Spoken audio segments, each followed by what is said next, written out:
తీసుకెళ్తాడు. అంటే ఇవన్నీ కూడా మనకు చెప్పాలంటే ఫస్ట్ మీ ఇంట్లో నుంచి మీరు సైన్యం స్టార్ట్ చేయండి. భగవద్గీత ఎంత గొప్పదో మనకు తెలుసు, కానీ బైబిల్ అన్నది చాలా నేను చెప్తున్నా కదా చాలా నీచమైన పుస్తకం. చాలా నీచమైన పుస్తకం. హాయ్ ఫ్రెండ్స్, ఈరోజు మన వీడియోలో ఎవరెవరైతే క్రైస్తవులను నిందించి దూషించి బైబిల్ గురించి చెడుగా చిత్రీకరించి సోషల్ మీడియాలో వీడియోలు చేసి అప్లోడ్ చేస్తున్నారో అటువంటి మతోన్మాదులు అందరికీ ఈ వీడియో వర్తిస్తుంది. మిగిలిన మంచి హైందవుల కొరకై మాత్రం కాదు.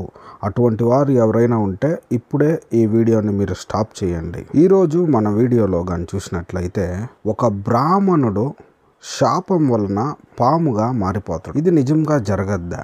దీని గురించి మీ యొక్క అభిప్రాయాన్ని మాకు కమెంట్ ద్వారా తెలపగలరని ఆశిస్తున్నాము. సరే, మనం నేరుగా వీడియో చూద్దాము. చూసేటప్పుడు చూడండి, శాపం వలన బ్రాహ్మణుడు పాముగా మారిపోయాడు. శ్రీదేవి భాగవతం 2వ స్కందము పేజీ నంబర్ 95లో ఇక్కడ ఒక స్టోరీ జరుగుతూ ఉంది. ఏమంటే, రురు అనే ఒక వ్యక్తి ఉంటాడు. అతని ప్రేయసిని అంటే అతని ప్రియురాలిని ఒక పాము కరిసి ఆ ప్రియురాలు చనిపోద్ది. ఈ యొక్క కోపం వలన ఇలా చనిపోయింది కదా, ఆమె కోసము ఇతను ఏం చేస్తాడంటే అన్ని పాముల్ని ఇతను సంహరిస్తూ ఉంటాడు. అంటే ప్రతి ఒక్క పాముని కొట్టి దాన్ని చంపాలని ఒక పెద్ద కట్టి పట్టుకొని తిరుగుతా దొరికిన పాములనల్లా కొట్టి చంపేస్తూ ఉంటాడు. అప్పుడు జరిగేటువంటి ఒక సన్నివేశం ఇది. అలా చంపుతూ ఉండగా ఒక వనంలో డుండుంబం అనే ముసలిపాము కంటబడింది.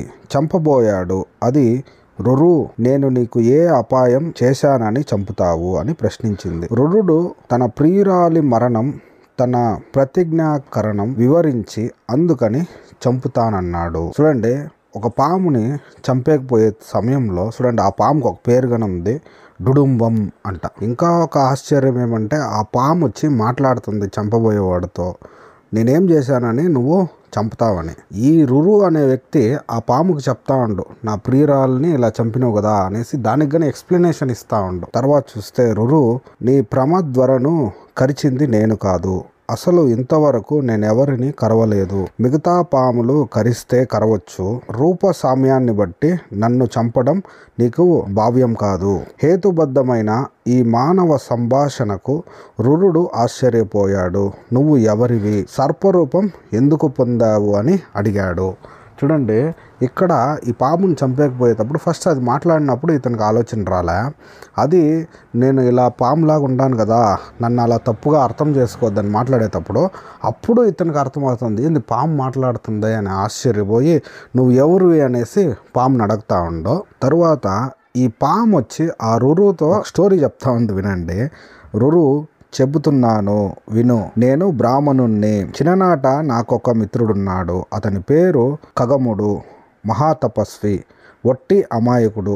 ఒక రోజున అతడు ఏకాగ్ర చిత్తంతో అగ్నిహోత్రం చేసుకుంటున్న సమయంలో నేను వెళ్ళాను. ఎండు గడ్డిని వెంటి చుట్టి తార్నక పాముగా చేసి అతన్ని భయపెట్టాను. బాల్య చేష్ట, కానీ అతడు నిజంగా భయపడిపోయాడు. గజగజ వణికిపోయాడు. నేను కేరింతలు కొడుతుంటే పట్టరాని కోపంతో శపించాడు. పాము వైపొమ్మన్నాడు. గబగబా వెళ్ళి గడ్డితాడు చూపించాను. ఇది నిజం పాము కాదు అని వివరించాను. అప్పటికీ భయం తీరి ఖగముడు కొంత శాంతించాడు. చూడండి, ఊరికే తమాసుగా చేస్తానే ఈ ఖగముడు ఏం చేసిండంటే ఆ బ్రాహ్మణుడిని శపించిండు. నువ్వు పాము అయిపో అన్నాడు. అంటానే ఇతను ఎలా పాముగా మారిపోయిండు. ఇదేమైనా నిజముగా ఉందా? ఇదొక పిల్లోళ్ళు చదివే స్టోరీలో కానీ ఇటువంటి స్టోరీలు రాయరు. వీళ్ళ గ్రంథాల్లో ఇటువంటివన్నీ రాసుకొని, వీళ్ళ యొక్క గ్రంథాల్లో ఇటువంటి స్టోరీలన్నీ అనేకము రాసుకొనేసి వీళ్ళు మళ్ళా బైబిల్ గురించి ప్రశ్నించడం, బైబిల్ని దూషించడం, ఇది ఎంతవరకు సరిగా ఉంది? ఈ వీడియో వీక్షిస్తున్న ప్రియ వీక్షకులారా, హైందవ సహోదరి సహోదరులారా, మీరే ఆలోచించండి. మీరందరూ సత్యాన్ని తెలుసుకోవాలా, సత్యం వైపుకు నడవాలనే ఈ వీడియో చేసి అప్లోడ్ చేస్తున్నాం. ఈ వీడియో కానీ మీకు కానీ నచ్చినట్లయితే లైక్ చేయండి, షేర్ చేయండి. ఇటువంటి మరెన్నో వీడియోల కొరకు మా ఛానల్ని సబ్స్క్రైబ్ చేసుకోండి. దేవుడు మిమ్మల్ని ఎక్కువగా కాపాడును గాక. ఆమేన్.